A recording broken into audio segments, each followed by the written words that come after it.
Welcoming you to the midweek edition of Primetime News. I'm Selima Shimwefeleni Masipa, bringing you the latest in events and happenings shaping our world. Many thanks for tuning in. It's always a pleasure having you.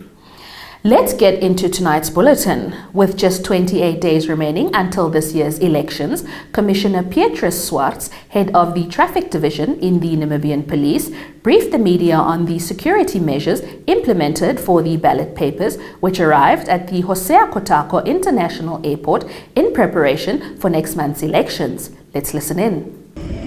We are all aware that at the end of the conclusion of the GRV, we have registered 1.4 Namibians who are going to participate in the elections. So when you print, you are printing the ballot papers for the two elections. Because these are two separate elections of which we have to print the same quantity of 1.4 plus contingents. The exact number we can give, but what we are saying is the ballot papers are printed according to the number of registered voters per election, because you have to give the ballot papers according to the registered voters per election. Are we together?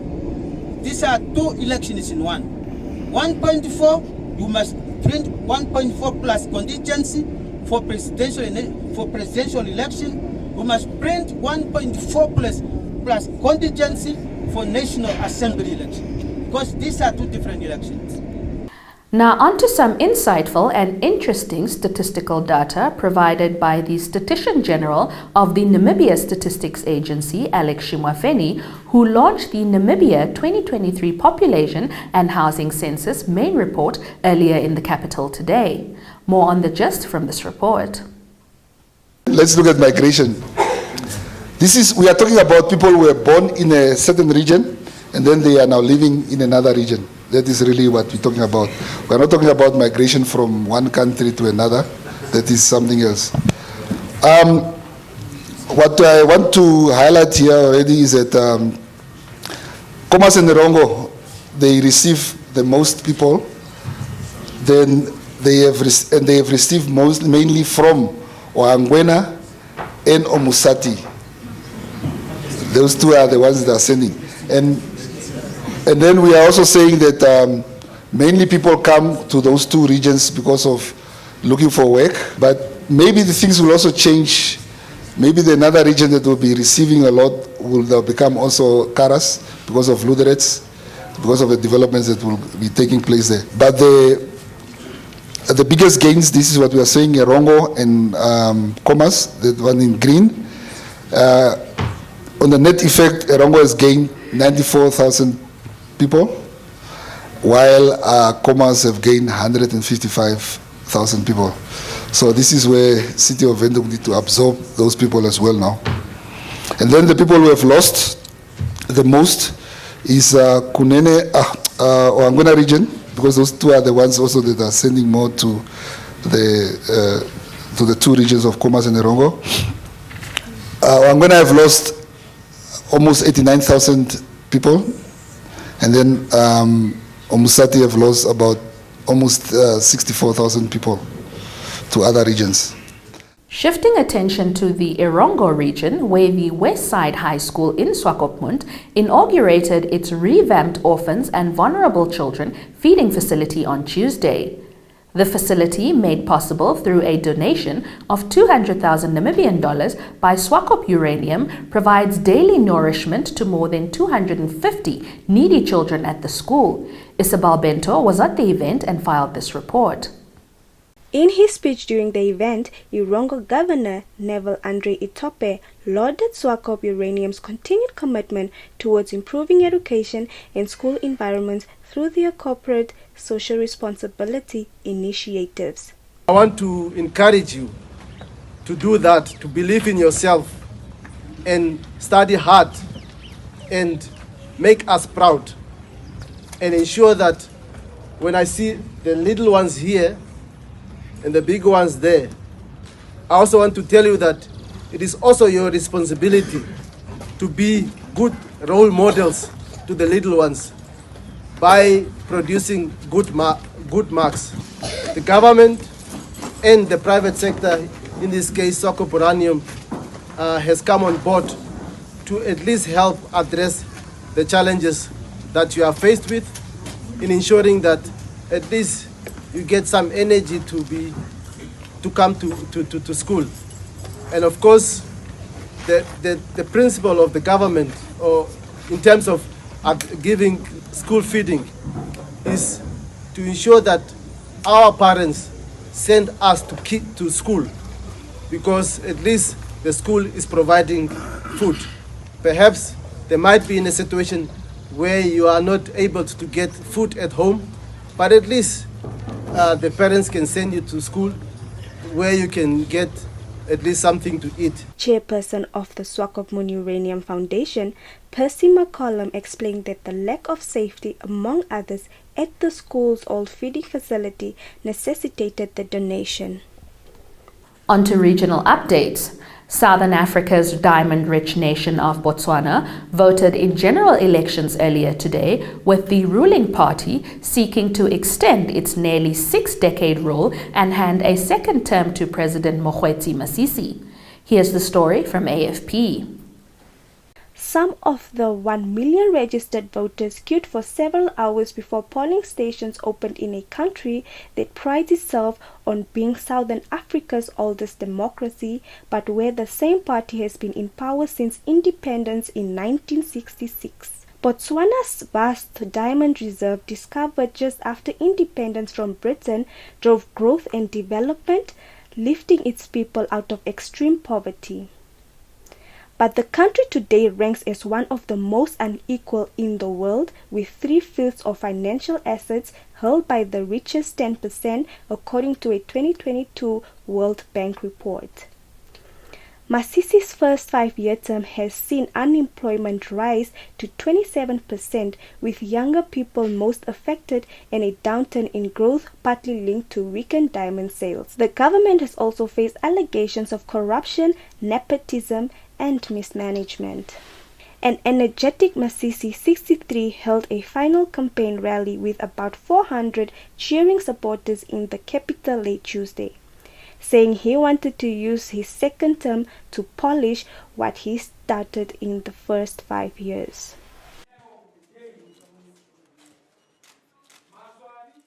Your top roundup is up next, with the business segment thereafter.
Welcome to the Primetime Biz segment, your leading source for all updates business and economics related.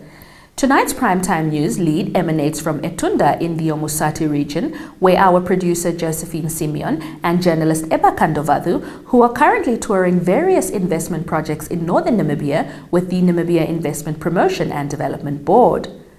The Primetime News duo recently toured the sweet vines of the Ochimbele grape production farm located at Etunda, and also had a tete-a-tete with Saibran Potgieter, the manager, regarding the challenges faced on the farm. Additionally, Potgieter revealed the first grape production farm in northern Namibia has thus far made an investment of $120 Namibian and provides employment for 120 local residents. Yeah, there's a lot of we need to learn. The climate is different from a lot of areas, and it is the plants react and grow different than to Spain or to the south. So, but we got a good expertise behind this.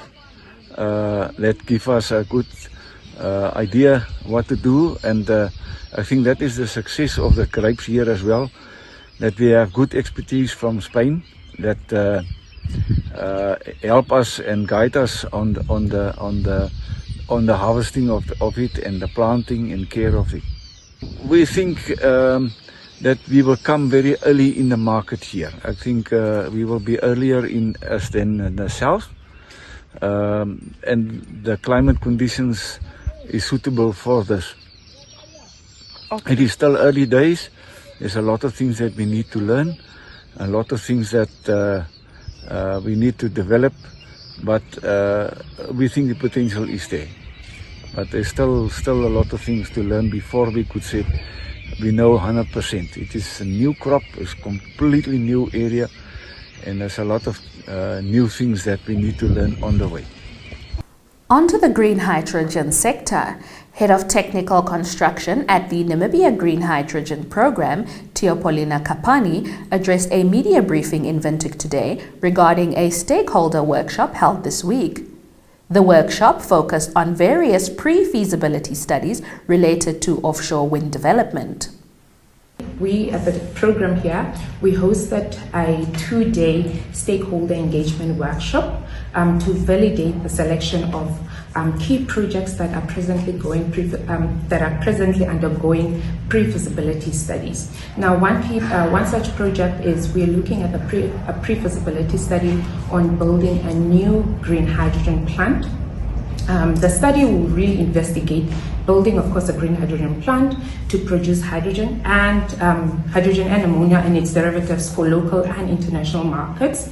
And the pre-feasibility study will identify optimal locations within the SCDI area in Karas region, which is the Southern Corridor Development Initiative, but it will exclude the development of this green hydrogen plant in the national park.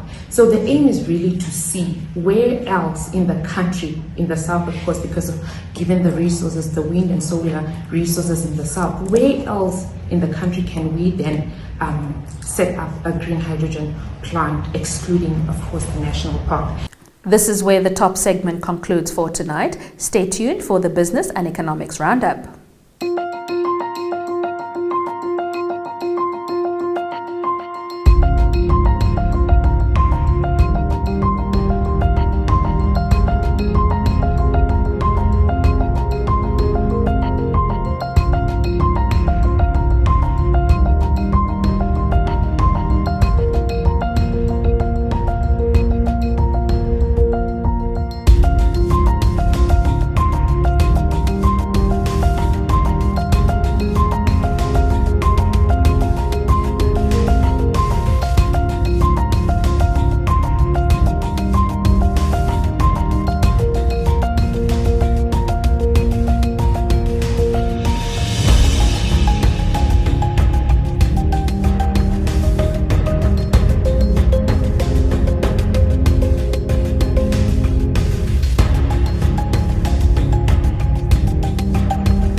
Welcome to Sport Planet, the segment dedicated to all things sporting action. Football opens the segment. Manchester City manager Pep Guardiola on Tuesday insisted that Rodri was a worthy winner of the Ballon d'Or, saying no elite group had decided the Manchester City midfielder should be crowned the world's best footballer. Real Madrid's Liga and Champions League double winner Vinicius Jr. had been the favourite to collect the trophy. What can I say? So first, of course, congratulate him and all his family and dear friends. It's an incredible news for him and, of course, for all of us, for all Manchester City, for our fans. We are so proud. Nothing to say. If they wanna go, it's fine. They don't wanna go, it's fine as well. So they wanna congratulate, it's fine. They don't wanna do it, it's fine as well. So absolutely, Manchester City, we are not here to judge what the other clubs decide what they have to do. So, staying with football, Sporting Lisbon confirmed Manchester United's interest in recruiting their Portuguese coach Ruben Amorim and their willingness to meet his €10 million release clause, the club said in a statement on Tuesday. United sacked Erik ten Hag on Monday following a disastrous start to the season, leading to speculation about his successor. The 39-year-old Amorim was immediately confirmed as the favourite, although Brentford's manager Thomas Frank and Fulham boss Marco Silva were also reported to be in the frame. Sporting said in their statement, Manchester United have expressed their interest in recruiting coach Ruben Amorim and have said they are ready to pay the €10 million release clause. Amorim refused to comment on the speculation when he was quizzed on Monday on the eve of Sporting's League Cup match against Nacional. Stay tuned for your sports roundup.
This is where we conclude tonight's bulletin. Do make a date with me tomorrow for more updates. Before I make an exit, a kind reminder to subscribe to our platform. This ensures you are well informed of local, continental, and global events shaping today's narrative. From myself, Selima Shumwefeleni Masipa, and the entire production crew behind the scenes, it's good night.